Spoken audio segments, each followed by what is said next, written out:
সালাম মারবো এখানে, লাশ পড়বে শ্মশানে।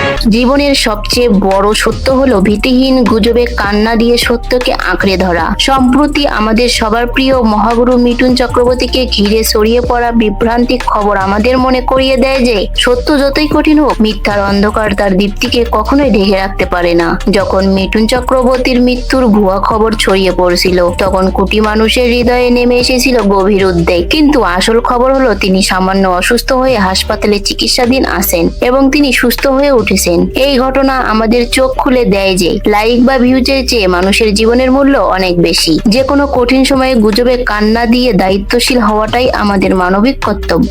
আজ আমরা জানবো পর্দার আড়ালে আসলে কি ঘটেছে। তবে মূল আলোচনায় যাওয়ার আগে আপনাদের কাছে ছোট্ট একটি অনুরোধ, ভিডিওটি ইউটিউব থেকে দেখে থাকলে লাইক বা সাবস্ক্রাইব করে আমাদের পাশেই থাকুন, আর ফেসবুক থেকে দেখে থাকলে এক্ষুনি ফলো দিয়ে আমাদের সাথেই যুক্ত হয়ে যান। কাজের বাস্তবতা শেষ করেই প্রিয় মিঠুন দাকে দেখতে হাসপাতালে ছুটে গিয়েছিলেন জনপ্রিয় অভিনেতা দেব। পর্দার বাইরে তাদের এই বাবা ছেলের মতো ভালোবাসার বন্ধন প্রমাণ করে যে সম্পর্কের গভীরতা কেবল রক্তের বাঁধনেই সীমাবদ্ধ থাকে না। জীবনের যতই বাস্তবতাই থাকুক না কেন, বিপদের দিনে গুরুজন ও প্রিয় মানুষের পাশে গিয়ে দাঁড়ানোই হলো একজন প্রকৃত মানুষের আসল সৌন্দর্য।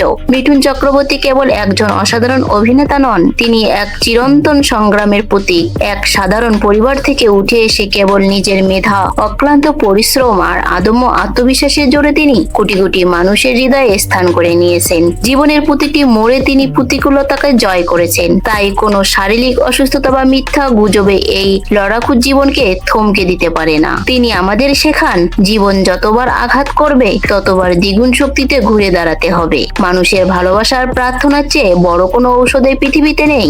আসুন আমরা কোনো প্রকার মিথ্যা গুজবে কান্না দিয়ে আমাদের প্রিয় মহাগুরুর দ্রুত আরোগ্য কামনা, ইতিবাচক শক্তি ও প্রার্থনা ছড়িয়ে দেই। সমাজ থেকে নেতিবাচকতা মুছে ফেলে আসুন সম্মান, শ্রদ্ধা ও ভালোবাসা দিয়ে একে অপরের পাশে দাঁড়াই, কারণ দিন শেষে এই ভালোবাসাই মানুষকে বাঁচিয়ে রাখে। মিঠুন চক্রবর্তী খুব দ্রুত সুস্থ হয়ে আবারও হাসি মুখে আমাদের মাঝে ফিরে আসবেন, এই শুভকামনাই আমাদের সবার। ততক্ষণে ভালো থাকবেন, সুস্থ থাকবেন। আল্লাহ হাফেজ।